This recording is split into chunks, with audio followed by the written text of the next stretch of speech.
नमस्कार दोस्तों। तो दोस्तों, यदि आप आयुर्वेद सीखना चाहते हो तो आप बिल्कुल ठीक जगह पर आए हो। जी हाँ, आपने सही सुना।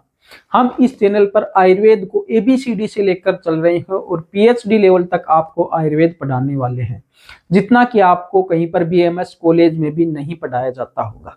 जी हाँ, हम बिल्कुल बेसिक से आयुर्वेद को पढ़ा रहे हैं और आयुर्वेद की जितनी भी फेमस जो प्रमुख ग्रंथ हैं उन सभी को हम इस चैनल पर धीरे धीरे करवाने वाले हैं।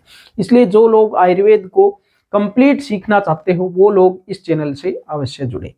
तो चलिए, हम कर रहे थे अष्टांग हृदय के बारे में, हम कुछ अध्ययन कर रहे थे, उसका कुछ बेसिक है वो हम अध्ययन कर रहे थे।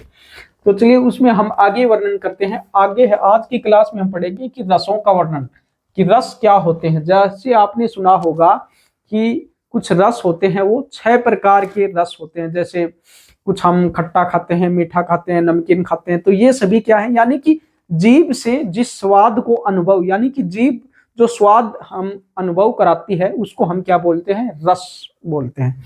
तो चलिए इसके बारे में चर्चा करते हैं हम। तो सबसे पहला जो उसमें रस होता है, 6 रस, वो कौन कौन से हैं, ठीक है, उसके बारे में हम चर्चा कर रहे हैं।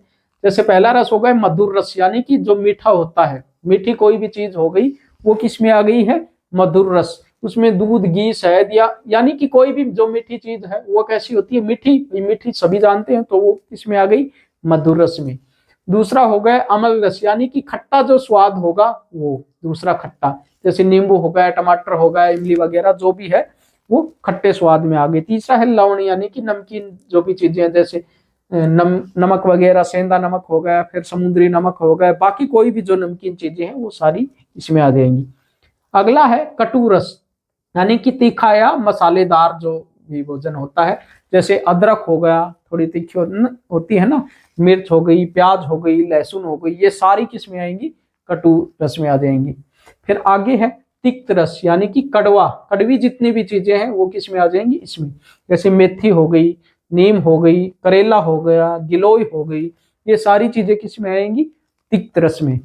आगे है कसाय रस, यानी कि कसैला जो स्वाद होता है, जैसे हरड़ हो गई, आंवला हो गई, तो ये ऐसे जितने भी सारे हैं वो किस में आ जाएंगे, कसाय में। तो ये तो हो गए 6 प्रकार के जो रस, जो कि आयुर्वेद में बताए गए हैं कि 6 प्रकार के रस कौन कौन से होते हैं, जो कि हम रोजमर्रा के जीवन में अपने अनुभव करते हैं। जो भी चीज खाते हैं उनमें रस, हमें कोई भी स्वाद जीभ का मालूम होता है तो वो हम रोज खाते हैं। तो ये तो हो गए रस।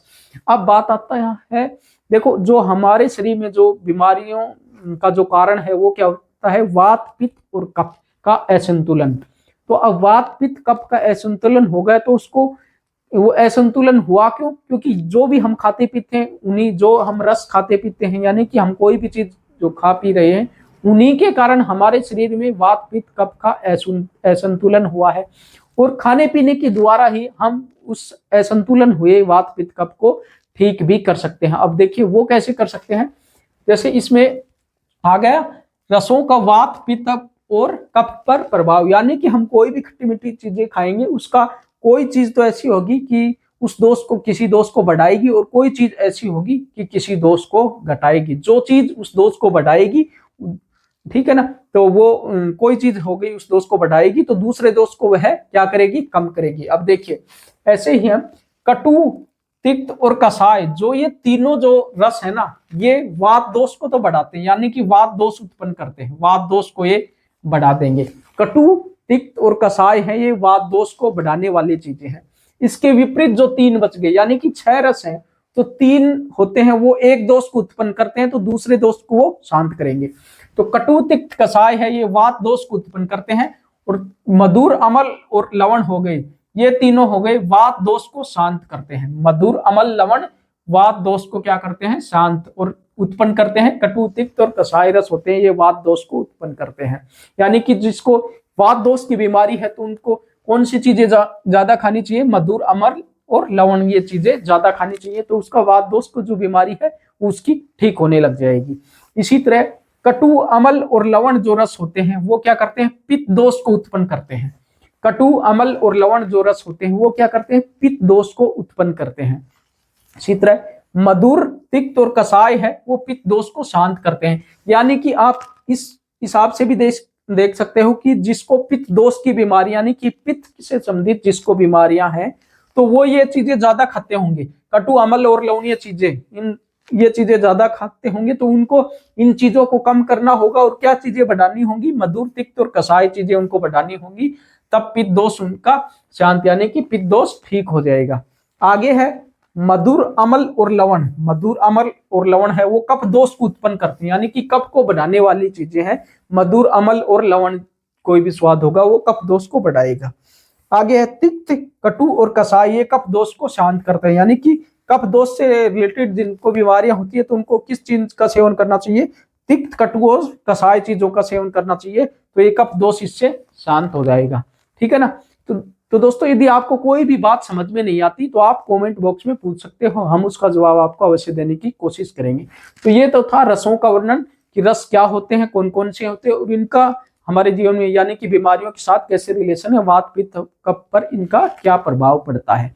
तो हम ऐसे ही धीरे धीरे छोटे छोटे वीडियो में, वैसे अभी हम जब हमारे पास थोड़ा सेटअप हो जाएगा, डिजिटल बोर्ड जब आ जाएगा, तब हम लंबी क्लासें भी लेंगे, ठीक है ना। तब हम आपको कंप्लीट लंबी क्लासें लाइव भी कराएंगे, तो तब बिल्कुल आपको चिंता करने की जरूरत नहीं है, कंप्लीट आयुर्वेद आपको इस चैनल पर कराया जाएगा। लेकिन कराया जाएगा वो बिल्कुल धीरे धीरे, इसलिए आपको इस चैनल से जुड़े रहने की जरूरत है। और देखो इस चैनल पर वो लोग भी सीख सकते हैं जो कि डॉक्टर हैं, यानी कि बीएमएस करे हुए हैं, लेकिन उनको कॉलेजों में ये सारी चीजें नहीं पढ़ाई जाती। आजकल क्या होता है, कॉलेजों में बीएमएस करने वाले भी क्या मॉडर्न जो मेडिसिन है, जो यानी कि जो अंग्रेजी दवाइयां हैं, उनको वो देते हैं सभी पेशेंटों को, जबकि उन्होंने करा बीएमएस है, यानी कि आयुर्वेद सीखा है, लेकिन आयुर्वेद की चीजें तो वो देते ही नहीं है। ठीक है ना। तो आयुर्वेद क्योंकि उन्होंने सीखा नहीं, आजकल बहुत ही कम कॉलेज ऐसी बची हैं जिनमें कि आयुर्वेद के बारे में पढ़ाया या सिखाया जाता है। बाकी ज्यादातर मॉडर्न मेडिसिन ज्यादा पढ़ाते हैं, इसलिए वो बाद में उनकी प्रैक्टिस होती नहीं तो दे भी नहीं पाते। इसलिए हम इस चैनल पर एक बार दोबारा से कंप्लीट आयुर्वेद आपको सिखाने वाले हैं, कंप्लीट सिखाएंगे बिल्कुल, मतलब जीरो से, और सभी कुछ कराने जितनी हमें, यानी कि जितनी बुक हम खरीद सकते हैं, पढ़ सकते हैं, उनसे सीख करके, यानी कि जितना हमें आता है हम सीखेंगे वो सर। देखो कोई भी व्यक्ति अपने आप में परिपूर्ण नहीं होता।